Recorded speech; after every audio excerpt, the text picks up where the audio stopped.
আরে ওটা কলা না? এখানে বসে কি করছে? যাই তো গিয়ে দেখি। আরে কিরে কলা, এখানে বসে কি করছিস?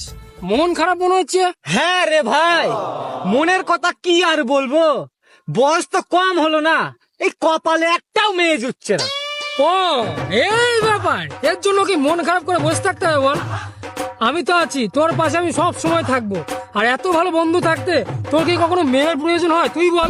তা তুই ঠিক বলেছিস, তাহলে চল মেয়ের কাজটা তোকে দিয়েই বউনি করি। মেয়ের কাজটা আমাকে দিয়ে বউনি করবি মানে? ও এখন মুখের থেকে ধান দেয় আলাদা। আমি ভাবলাম কোথায় বন্ধুটার মন খারাপ একটু সান্ত্বনা দেবো, এ তো দেখছি ফুটোর খোঁজে করে। শোনো শালু, তোমার জন্য আমি আমার নিজের জীবন পর্যন্ত দিয়ে দেবো, তবু নিজের পিছন মারতে দেবো না।